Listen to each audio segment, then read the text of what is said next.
Hai guys, ini Chloe. Di hari ini semua tentang Blackpink. Jadi fans Korea udah nunggu 3 tahun. Dan sekarang yang bilang ini bahkan bukan album full, cuma mini doang. Pantes semua orang marah. Tapi percaya deh, sebenarnya ada alasan di balik semua ini. Yuk kita gali kenapa yang terus-terusan nunda comeback BP. Pertama, kalian tahu kan fans selalu bilang apa? Karena Teddy itu produser utama mereka, dan dia sibuk banget parah. Tapi ini bukan cuma soal sibuk, ini masalah sistem keseluruhan. Teddy sekarang ngejalanin The Black Label, jadi dia harus ngurus semua artis di sana. Dia ngedebut girl group Rookie Meow, ada grup campuran All Day Project, Somi, bahkan Rose baru gabung ke sana. Dia bahkan ngerjain OST K-pop Demon Hunter. Serius deh, gimana dia bisa punya waktu buat album Blackpink? Dan ini yang bener-bener ngesok.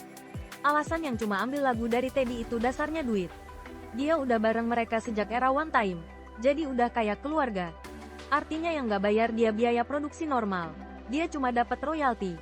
Tapi kalau mereka bawa produser luar, boom, kontrak baru, budget produksi, negosiasi tambahan, dan yang paling anti hal kayak gitu. Bahkan waktu Jennie atau Rose coba masukin lagu buatan mereka sendiri ke album, yang trip itu kayak track luar, yang artinya kontrak baru lagi. Makanya lagu-lagu mereka jarang banget bisa masuk album, padahal mereka udah nulis banyak. Gila nggak sih? Jadi pada akhirnya, album Blackpink cuma bisa ada kalau Teddy punya waktu.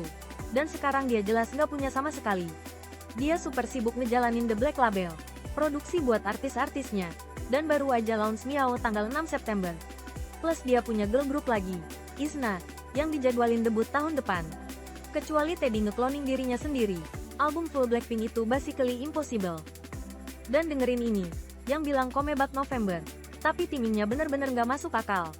Setelah jadwal tour, tanggal yang mungkin cuma 7 atau tanggal 14 November. Kalau mereka geser ke Desember, itu bencana banget. Desember itu musim lagu Natal. Lagu-lagu Natal langsung nguasain chart. Ingat waktu Rose drop, On The Ground. Bisa aja masuk top 40 Billboard. Tapi gara-gara Natal malah jatuh ke 90-an.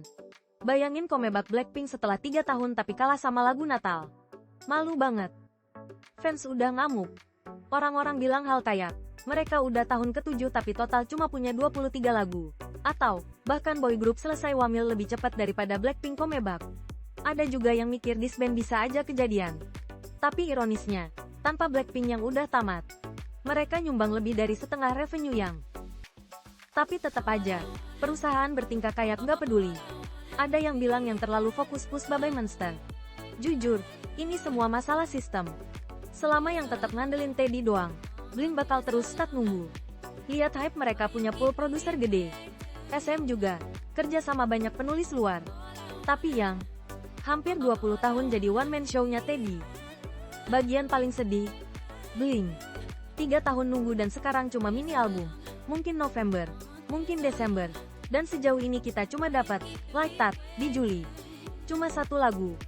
Ini beneran cara kalian nge-treat girl group kelas dunia? Jadi intinya gini. Alasan real kenapa comeback Blackpink terus ditunda itu simple. Yang cuma mau Teddy karena itu ngirit duit. Tapi Teddy sibuk banget buat prioritasin Blackpink. Itu faktanya. Kecuali sistem ini berubah, Blink cuma bakal terus nunggu. Dan jujur, nggak heran orang bilang yang mending out aja dari bisnis ini.